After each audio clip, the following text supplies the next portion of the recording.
Welcome back to Inherited Dawn, the one and only place for your weekly dose of One Piece manga goodness. I'm Franky. And I'm Robin. Today we are diving into chapter 1149. And this one? Look, this chapter is the definition of a powder keg. We have been waiting for the true face of the world government to show itself for decades. And in the final moments of this chapter, it seems the king of the world has decided to step onto the battlefield personally. The entire power scale of the series just got flipped on its head. If you want to be right here with us as the final war seems to be kicking off for real, make sure you're following the show. You are not going to want to miss what comes next. Let's begin at the start with a fight between legends. The chapter kicks off right where we left it, with the Straw Hats tied up and Scopper Gaban staring down the Knight of Gods Sommers. And Gaban actually did it. He landed a clean hit, and Sommers, this supposedly immortal monster, is screaming in pain. It's not just a scratch either. The impact is just incredible. You can practically see the black lightning of Conqueror's Haki coating, and the sound effect is like a mountain cracking. Sommers' face is just pure shock and agony. A god bleeding. Gaban's commentary is so telling. He just says he's gotten rusty. It implies that this is just a fraction of what he was capable of in his prime. It's so reminiscent of Rayleigh at Saboidi, complaining about his age while holding back an admiral. There's a certain casual confidence these men carry. They've seen the end of the Grand Line. An immortal night is just another Tuesday for them. That's the Roger Pirate standard, right? Even Rusty, he's on a completely different level. You have to wonder what Prime Gaban even looked like. If this is him after decades of quiet castle life, what was he like when he was clashing with Whitebeard's crew on the daily? Super terrifying to think about. Sommers is clearly panicked. He tries to back up, throwing up a barrier of thorns. We've seen this power before, and it seemed impenetrable, but Gaban's approach is so simple and so effective. He doesn't try to go around it. He doesn't look for a weak spot. He just charges straight through. The thorns, which we've seen are as hard as iron, they just shatter against his Haki. He's like a cannonball made of pure will. It's raw, overwhelming power that just ignores the opponent's gimmick. It's the same philosophy Garp has always used. Just hit harder. While they fight, we get the context from the crew. Nami is the one who connects the dots for everyone, explaining this is Yasan, the quiet man from the castle, who is also Colin's father. I really appreciate Nami getting this moment. She's often the voice of reason and observation for the more normal members of the crew, and her shock grounds the scene for the reader. And Jinbei confirms it. His delivery is so solemn. He calls him Roger's left hand, an equal to Silver's Rayleigh. This is a monumental piece of lore. It completely reframes the Roger Pirates. We always think of Roger and Rayleigh, the king and his right hand, a classic duo. But they had another monster on that crew of the exact same caliber. It basically confirms that the Roger Pirates had their own monster trio, Roger, Rayleigh, and Gaban, the king and his two wings. It's a direct parallel to our crew with Luffy, Zoro, and Sanji. For years, I've wondered who the left hand of the Straw Hats is, and now it feels like we're being told that the Pirate King himself had one. It gives so much more weight to Sanji's role. It also deepens the mystery of the crew. If they had 3 men of that power level, what were the other commanders like? We know of Sunbel, but what about the rest? It explains why Garp needed the full force of the Marines to corner them. It wasn't just one Yonko-level crew. It may have been the equivalent of 2 condensed into a single ship. It makes you wonder what Odin must have seen on that ship.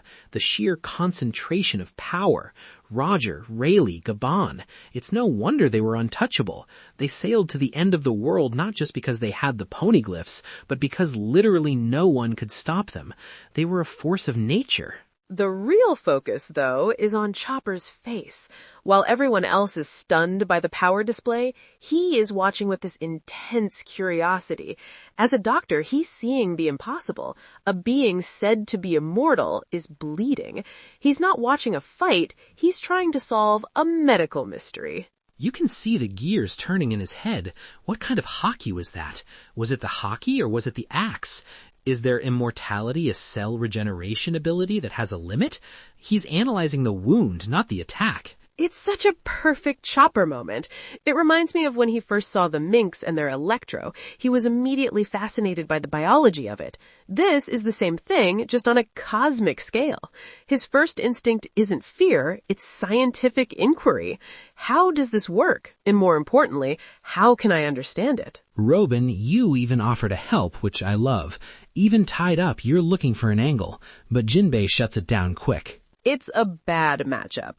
Her powers rely on sprouting parts of her body.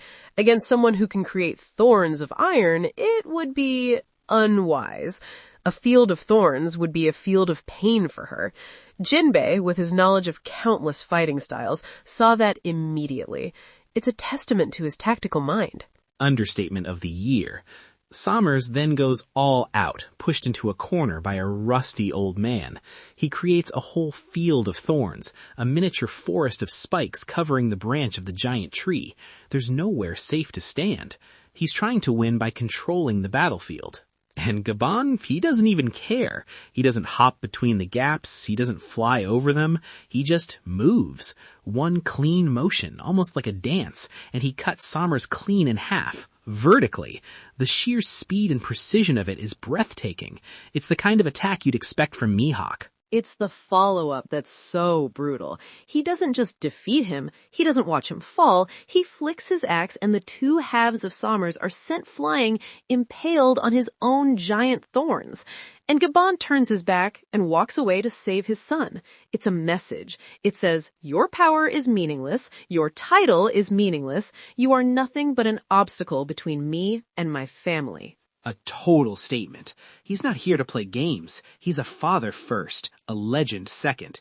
And right on his heels, who do we see? Little Chopper, popping out of Saul's hair and chasing after Gaban. He has to know the secret. How do you hurt a god? He's not going to let this opportunity slip by. The world's greatest medical mystery just presented itself, and he's sprinting toward the answer. From there, we cut to what might be the saddest part of the chapter. The burning of Elbaph's libraries. The whole tone shifts. The scene becomes darker, focusing on the embers and the sorrowful faces. It's just gut-wrenching. Angie, one of the Knights of God, is reluctantly setting fire to the Walrus School. We've seen her be sadistic and cruel, but here she's crying as she does it, a single tear rolling down her cheek as the flames erupt. It completely recontextualizes her character. And Killingham, the oldest knight, sets fire to the Owl Library himself.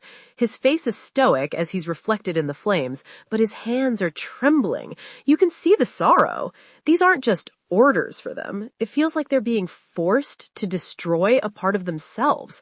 It begs the question, why serve a master who would demand this of you? It gives them a layer of tragedy. They're not just cackling villains. They're serving a cause that demands they erase the very history they seem to value. It makes them more terrifying in a way. Fanatics are one thing, but people who hate what they're doing but do it anyway, that's a different kind of monster. A broken one. The giants are trying to comfort Jarl, not to blame himself, but the damage is done. Elbaph is losing centuries of knowledge. This hits me particularly hard, for obvious reasons. It's O'Hara all over again, but with an even deeper sense of history. You have to imagine Elbaph's libraries chronicle a history that could even predate the Void Century. The destruction of this knowledge isn't just an attack on giants, it's an attack on the entire world's past. And to see the perpetrators lamenting their own actions suggests a level of control by Emu that is absolute and psychological, not just based on loyalty. The weight of that loss then falls on Ronja, the little girl. She starts blaming herself, thinking that because she's still alive, because the knights were trying to capture her, all of this history is turning to ash.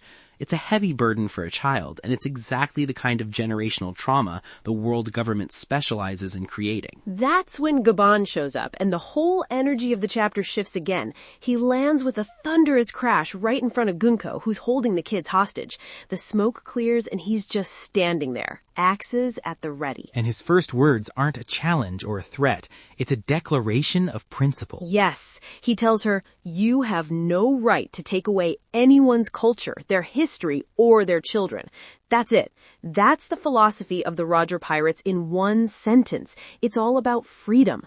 The freedom to live, to learn, to exist. It's the antithesis of the world government's entire ideology of control. It's what Roger laughed at when he found the One Piece. He found a story, a history that Emu tried to erase. Gunko just sees it as defiance. She's a true believer, it seems. Or at least she plays the part well. She threatens to kill the children, and they all start cheering for Gaban to save them. He's their hero. The legendary hero of Elbaph returned to save the day. The scene is set for a triumphant victory. And then the worst possible thing happens. The one thing Gaban was dreading. Colin, his own son, who has only known him as the quiet Yasan, is filled with so much hope and love seeing his father's true strength. He just shouts, "Father!" You can feel Gaban's heart sink. There's a close-up on his eye, and it widens in sheer terror. He knew that was the one piece of leverage she couldn't have. He was an anonymous hero a second ago. Now he's a father with a specific, vulnerable son. And now she knows it. She moves instantly, dodging his attack and putting her arrow sword right to Colin's throat. Her reflexes are incredible. She's no slouch. And this is where the chapter just twists the knife. We get Gaban's internal monologue, a series of quick, calculating thoughts. He knows he's strong enough. He knows he's fast enough. He thinks he can end it all in 1 second. A single, perfect burst of speed and Haki. Put out the fires, save the children, save Elbaph. He just needs 1 second. It's the ultimate hero calculation, the I can save everyone moment. He even tells Colin to hang on, calls him a big, strong boy. It's heartbreaking. He's trying to comfort his son while his mind is racing at light speed. We get a flashback to the day Colin was born, a single beautiful scene of Gaban holding his infant son and calling him the greatest gift. He has everything to fight for. The power, the speed, the motivation. It's all there. But then Gunko applies pressure. Just a little. The tip of her sword starts to break his son's skin, a single drop of blood, and Gaban activates his advanced observation Haki. He looks into the future, and he sees that he fails. We see a ghostly image of the future he foresees, him lunging and Gunko's blade slicing deeper. He can't do it. He's not fast enough to save his boy. All the power in the world, a man who stands shoulder to shoulder with the Dark King Rayleigh, a legend who conquered the Grand Line, and he can't save the one person who matters most. His Haki, his greatest weapon, becomes his source of ultimate despair. It shows him a truth he cannot change. So he makes his choice. The sound of his axes hitting the ground is just a soft clank. He drops his axes. He surrenders. That might be one of the most powerful surrenders in the entire series. It's not about being beaten or overpowered. It's not a tactical retreat. It's the ultimate act of love. He chose his son's life over victory, over the fate of the entire island. It's a complete subversion of the hero's journey. The hero chooses to lose. It's super tragic. That's my one for this chapter. Utterly tragic. And Gunko, of course, doesn't see it that way. She can't comprehend that kind of love, or she chooses to see it as a flaw. She calls him weak as she riddles him with arrows. And he falls, tumbling off the giant branch of the tree, riddled with arrows like a pincushion. His last words are apologies. Apologizing to his son, apologizing to Elbaph for failing them. It's absolutely devastating. Colin is just screaming for his dad, his whole world collapsing. But he doesn't fall alone, because just as he goes over the edge, we see a tiny figure dive right after him. A flash of pink and blue. Chopper! Of course, it's Chopper! The doctor, the one who refuses to let anyone die in front of him. He doesn't hesitate for a second. His friend's father is dying, and that's all that matters. He leaps into the abyss after him. And just when you think that's the emotional peak of the chapter, that we're going to follow Chopper on his rescue mission, the story pivots again. Colin's cries for his father trigger something in Gunko. A memory from her past, a very distant past. The art becomes hazy like an old film, and in it is Brooke, alive, pre-death, pre-devil fruit, Captain Rumbar Pirates Brook, with his top hat and his violin. He's smiling. At the exact same moment, we cut to present-day Brook, looking at Gunko from across the battlefield. He's musing about how she looks familiar. The crew is trying to get him to focus on escaping, but he's piecing it together. The gears are turning in his old skeletal head. What is this connection? How could she know him from over 50 years ago? Was she a child, a princess of a kingdom they visited? The Rumbar pirates were active before Roger even set sail. This links a Knight of God not just to the pirate world, but to a time before the Great Pirate Era. Gunko seems to realize it too. She recognizes the moniker Soul King and her eyes widen. She immediately connects the skeleton to the man from her memory and starts running towards him. Her entire objective changes in an instant. Forget the kids, forget the giants, forget the mission. She has to get to Brook. But she doesn't get there because something else intervenes, something on a level we weren't prepared for. A voice. Telepathically, a furious voice speaking into the minds of all three Knights of God. You can tell just from the style of the text, it's menacing. It carries so much weight and anger. It's Emu, and Emu is angry. They're demanding to know why it's taking so long to recruit the giants.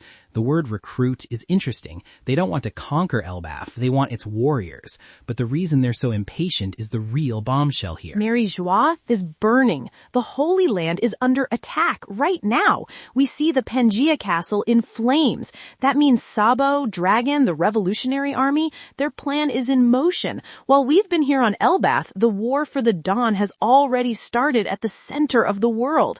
Kuma's sacrifice was in vain. He created the opening they needed. This confirms two massive things. First, the timeline is simultaneous. We're not in sequential arcs anymore. The world is truly in chaos, and multiple fronts of the final war have opened at once. Second, the Knights of God report directly and consciously to Emu.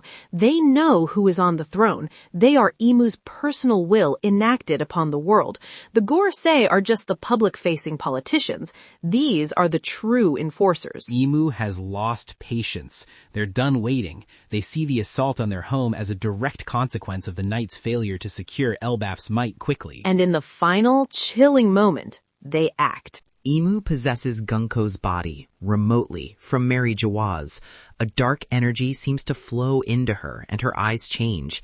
They become those same swirling, empty, ringed eyes we saw on the empty throne.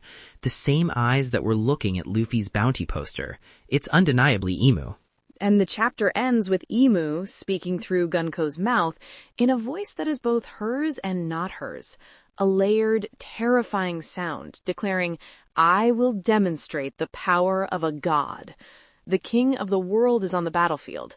The game has changed forever. And before we get into what that might mean, it sounds like Oda had a pretty lighthearted week. Apparently, he rented out an amusement park for a party with the anime staff. That is the most Oda thing ever. Dropping a chapter that shatters the foundations of the world and then talking about a nice, relaxing party. He lives on a different plane of existence from us mortals. What a legend. Okay, predictions. But first, we have to talk about that Brook and Gunko connection. We do. If you have a theory about what their shared past could possibly be, drop it in the comments below. We're going to be reading every single one because my mind is just racing with possibilities. It has to be something primal, right? Something that would override decades of indoctrination as a Knight of God. Something that would make her abandon her mission in a heartbeat. It has to be something that would cause her to completely abandon her mission. A very powerful memory. All right, my turn first. Let's hear it. My first prediction is that Emu, using Gunko's body, is not just going to fight. They will use a power on the scale of an ancient weapon.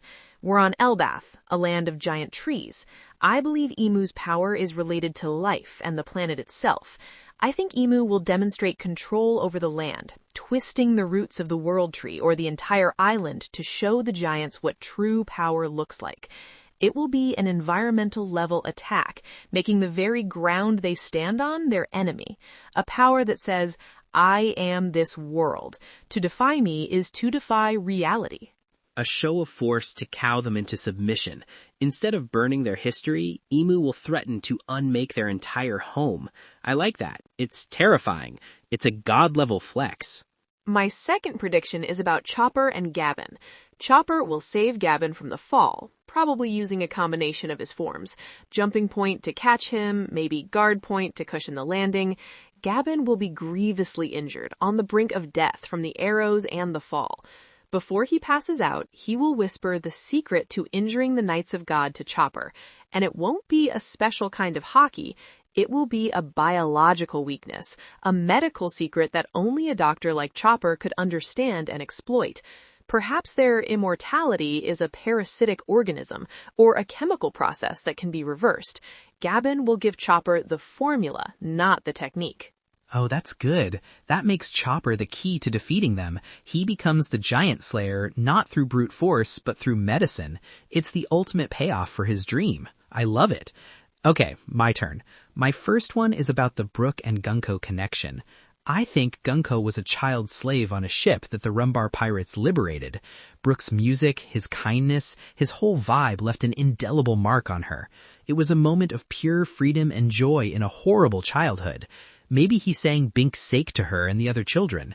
Colin's cries for his father triggered her memory not of her own father, but of the man who showed her a different kind of family, the joyous, free family of a pirate crew. That's why she's so conflicted. He represents a life she could have had. A very specific and very plausible backstory. It would explain the emotional whiplash, her duty as a knight of God clashing with a deeply buried memory of true freedom. That's a powerful conflict. My second prediction is about Emu's possession. I don't think it's a perfect, seamless takeover. I think we're going to see Gunko's consciousness fighting back from within her own body. That memory of Brook has been unlocked, and it's fighting for control. We'll get glimpses of her true self struggling against Emu's will, causing the possessed body to hesitate or falter at crucial moments. And this internal conflict will create an opening. And the person who exploits that opening won't be Luffy with a big punch. It will be Brook, using Soul Solid to play a song that resonates directly with Gunko's trapped soul, momentarily paralyzing the Emu-possessed body. Music as the key to fighting a god? A battle waged for a person's very soul? That is a very one-piece solution. Brook's abilities have always been esoteric. Using them to fight a conceptual being like Emu feels narratively perfect. Exactly. A battle for the soul, fought with a song. He'll be playing the most important concert of his life to save the soul of a woman he met over 50 years ago. That's a super finale for the Soul King. Some very heavy possibilities for next week. The scale of this story has expanded in every conceivable direction. No kidding. The world is burning, a god has descended, and the past is coming back to haunt everyone. We are in the thick of it now. There's no turning back. We'll be right here to break it all down. Thank you for joining us on Inherited Dawn. Until next time, stay super.